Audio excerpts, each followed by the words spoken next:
जय श्री राधे कृष्ण। दोस्तों, जो जैसा कर्म करता है उसे वैसा ही फल मिलता है, फिर वह चाहे राजा हो या रंक। दोस्तों, जब दुराचारी राजा कंस को मारने के बाद श्री कृष्ण अपने माता पिता वासुदेव और देवकी से कंस की जेल में बंद थे, उनको मुक्त कराने के लिए गए।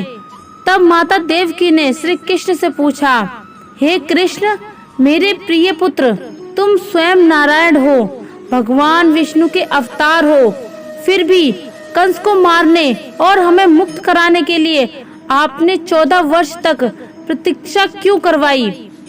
हमें इतना कष्ट क्यों दिलवाया? तब श्री कृष्ण ने मुस्कुराते हुए उत्तर दिया, आदरणीय माँ, आपने मुझे हमारे पिछले जन्म में 14 वर्ष के लिए वन में क्यों भेजा? किस कारण से? हमसे क्या त्रुटि हुई थी? माता देवकी ने हैरान होते हुए कहा, तुम ऐसा क्यों कहते हो कि मैंने तुम्हें वन में भेजा? ये असंभव है, ये सत्य नहीं है। तब श्री कृष्ण ने कहा, माता, शायद आप भूल गई हो कि पिछले जन्म में आप कैकई और पिता वासुदेव दशरथ थे। देवकी सोचती रह गई और फिर जिज्ञासावश पूछा, इस जीवन में माता कौशल्या कौन है? कृष्ण ने उत्तर दिया, माता यशोदा, कर्म का प्रभाव किसी को नहीं छोड़ता, स्वयं भगवान भी इससे बच नहीं सकते। हम अपने जीवन में क्या प्राप्त किए यह महत्वपूर्ण नहीं है, हमारे कैसे कर्म हैं यह महत्वपूर्ण है। प्रत्येक इंसान को अपने कर्मों के हिसाब से ही फल की प्राप्ति होती है। देखिए, कर्म का नियम कितना बेदाग है, नित्य मुक्ति ही उपाय है। भगवान श्री कृष्ण ने कहा है कि मैंने अपने कर्म का फल भोगा है और आपने आपके कर्मों का फल भोगा है।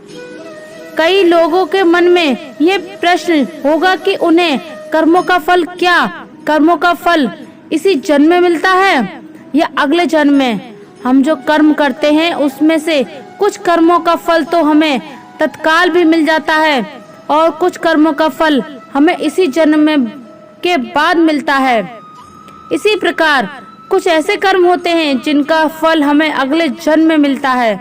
कुछ कर्मों का फल लंबे समय तक मिलता रहता है। जैसे किसी भूखे को आपने भोजन कराया तो उससे आपको खुशी मिली, ये खुशी तुरंत मिली और ये कर्म आपके पुण्य कर्मों में शामिल हो गया।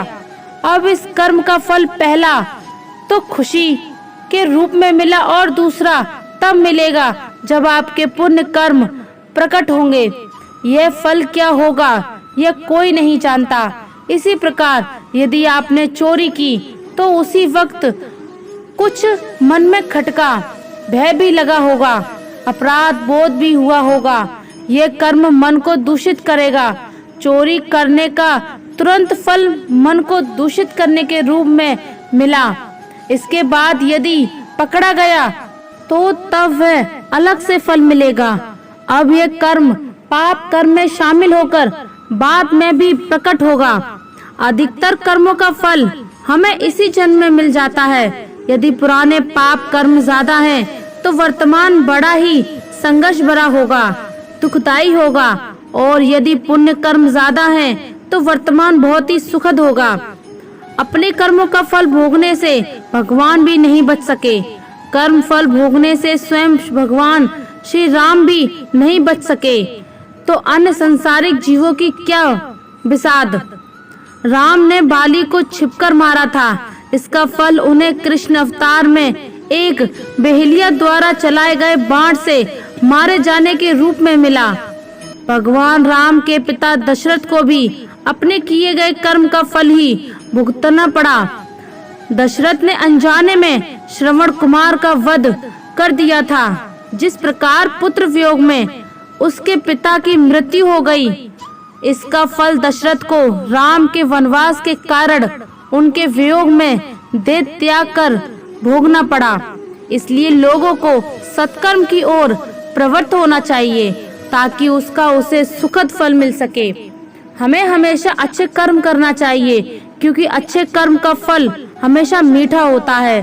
प्राचीन समय की बात है, एक राजा था जिसका नाम धर्मवीर था। राजा धर्मवीर अपने न्याय और धर्म पालन के लिए जाना जाता था। उनकी प्रजा उन्हें अत्यधिक स्नेह और आदर देती थी। राजा धर्मवीर एक अद्भुत महल था जो चारों ओर सुंदर बागों से घिरा हुआ था। राजा धर्मवीर का एक घनिष्ठ मित्र और मार्गदर्शक था ऋषि वशिष्ठ एक महान ज्ञानी और तपस्वी थे जिन्होंने जीवन के गूढ़ रहस्य को समझा था। एक दिन राजा धर्मवीर ने ऋषि वशिष्ठ से पूछा, महर्षि, क्या जीवन में किए गए कर्मों का फल अवश्य मिलता है? ऋषि वशिष्ठ ने मुस्कुराते हुए कहा, राजन, कर्मों का फल अवश्य मिलता है। यह प्रकृति का अटल नियम है। जो जैसा बीज बोता है वैसा ही फल पाता है। राजा धर्मवीर के राज्य में एक साधारण व्यक्ति रहता था जिसका नाम था हरिदास। हरिदास एक निर्धन व्यक्ति था, लेकिन उसके मन में सच्ची श्रद्धा और ईमानदारी थी। वह अपने जीवन में सदा सत्य और धर्म का पालन करता था। हरिदास अपने छोटे से खेत में दिन रात मेहनत करता और अपनी परिवार का पालन पोषण करता। एक बार हरिदास के गांव में भयंकर अकाल पड़ा। तभी लोग भूख और प्यास से त्रस्त हो गए। हरिदास ने अपने पास बचे हुए अन्न को गांव के लोगों में बांट दिया। उसकी उस उदारता से गांव वाले बहुत प्रभावित हुए, लेकिन हरिदास का परिवार भूखा रह गया। राजा धर्मवीर ने ऋषि वशिष्ठ से कहा, महर्षि, हरिदास ने अपने कर्मों से बहुत पुण्य कमाए, लेकिन फिर भी वह और उसका परिवार कष्ट में है। क्या यह न्याय है? ऋषि वशिष्ठ ने उत्तर दिया, राजन, यह केवल प्रारंभ है। कर्मों का फल समय पर मिलता है। हरिदास का परिश्रम और उसकी निष्ठा उसे अवश्य ही फल प्रदान करेगी। कुछ दिनों बाद एक दिन हरिदास को जंगल में एक गुफा मिली। गुफा के भीतर उसे एक विशाल खजाना मिला। हरिदास ने उस खजाने का उपयोग न केवल अपने परिवार के लिए किया, बल्कि पूरे गांव को उस खजाने से सहायता की। हरिदास की उदारता और कर्मों का फल उसे सुख और समृद्धि से के रूप में मिला। राजा धर्मवीर ने इस घटना से प्रेरणा ली और उन्होंने ये संकल्प लिया कि वे भी अपने राज्य में धर्म और न्याय का पालन करेंगे। प्राचीन काल की बात है, जब द्वारका नगरी में भगवान श्री कृष्ण का शासन था। उसी समय एक छोटे से गांव में सुदामा नामक ब्राह्मण रहता था। सुदामा का बचपन बहुत ही सादा और निर्धनता के में बीता। वह और श्री कृष्ण एक ही गुरुकुल में पढ़ते थे और बचपन के घनिष्ठ मित्र थे। मित्रों, एक गांव में एक औरत गंगा देवी रहती थी। गंगा देवी का जीवन संघर्ष और कठिनाइयों से भरा हुआ था, लेकिन उन्होंने कभी भी अपने धर्म और कर्तव्यों से मुंह नहीं मोड़ा। गंगा देवी का जन्म एक संपन्न परिवार में हुआ था। उनके माता पिता ने उन्हें अच्छे संस्कार दिए थे।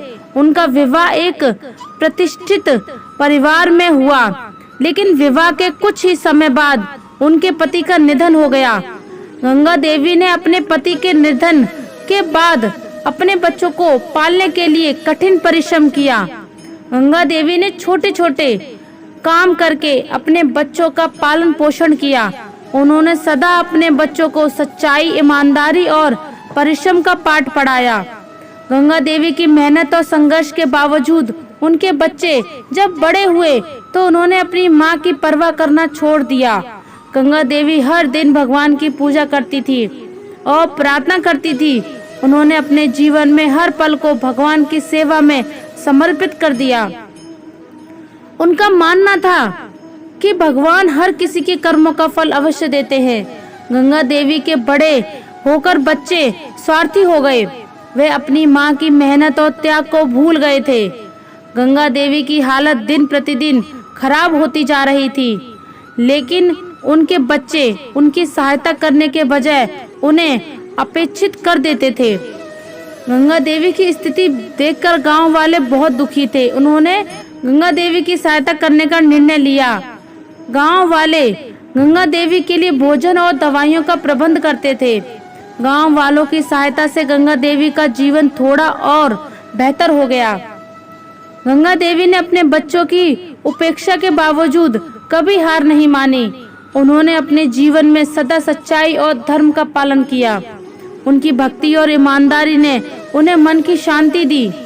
गंगा देवी का मानना था कि उनके बच्चों को उनके कर्मों का फल अवश्य मिलेगा। एक दिन गंगा देवी के बच्चों ने अपनी माँ की हालत देखी और उन्हें अपने व्यवहार पर पश्चाताप हुआ। उन्होंने समझा कि उन्होंने अपनी माँ के साथ बहुत अन्याय किया है। बच्चों ने गंगा देवी से माफी मांगी और उनके अच्छे जीवन के लिए हर संभव प्रयास किया। गंगा देवी ने अपने बच्चों को माफ कर दिया और उन्हें आशीर्वाद दिया। उन्होंने कहा, कर्मों का फल भोगना ही पड़ता है, लेकिन यदि मनुष्य अपने कर्मों को सुधार ले तो भगवान भी उसे क्षमा कर देते हैं। गंगा देवी की कहानी यह सिखाती है कि कर्मों का फल अवश्य भोगना पड़ता है, लेकिन सच्चाई, ईमानदारी और भक्ति का फल भी अवश्य मिलता है। गंगा देवी का जीवन संघर्ष में था, लेकिन उन्होंने कभी भी अपने धर्म और कर्तव्यों से मुंह नहीं मोड़ा। उनकी कहानी हमें सिखाती है कि सच्चाई और धर्म के मार्ग पर चलने वाले को अंत में सुख और शांति प्राप्त होती है। इसलिए हमेशा अच्छे कर्म करते रहना चाहिए, क्योंकि बुरे कर्मों का फल तो कभी न कभी भोगना पड़ेगा। अगर हम अच्छे कर्म करेंगे तो हमारा जीवन भी अच्छा ही होगा। हर एक व्यक्ति को अपने गुस्से पर काबू करना सीखना चाहिए। मनुष्य गुस्से में कई बार ऐसा काम कर देता है जिससे उसको बाद में जाकर हानि का सामना करना पड़ता है। वहीं अगर मनुष्य अपने क्रोध पर काबू नहीं कर पाए तब वह कोई गलत कदम उठा ले बैठता है। तब भी मनुष्य के मन में क्रोध की भावना उत्पन्न होती है। तब मनुष्य का मस्तिष्क काम करना बंद कर देता है और वह सही गलत का वह उचित फैसला नहीं कर पाता। इसलिए हमेशा मनुष्य को अपने क्रोध को काबू में रखना चाहिए और अपने मन को शांत रखना चाहिए, क्योंकि गुस्से में लिया गया फैसला आपको गहरी क्षति पहुंचा सकता है। गीता में भगवान श्री कृष्ण कहते हैं कि व्यक्ति को अपने कर्मों को नहीं छोड़ सकता। भगवान श्री कृष्ण ने गीता के सार में यह बताया है कि कोई भी व्यक्ति अपने कर्मों को नहीं छोड़ सकता, जिसका मतलब व्यक्ति साधारण समझ के साथ अपने कर्मों में लगे रहते हैं। उन्हें अपने कर्म से हटना या छोड़ना नहीं चाहिए, क्योंकि वे ज्ञानवानी नहीं बन सकते। वहीं अगर मनुष्य अपने कर्मों से पीछा छुड़ा ले या अपने कर्म करना बंद कर दे तब वह अपने रास्ते से भटक जाता है। संसार का नियम है जिसके मुताबिक मनुष्य को अपने कर्मों को करते रहना होगा।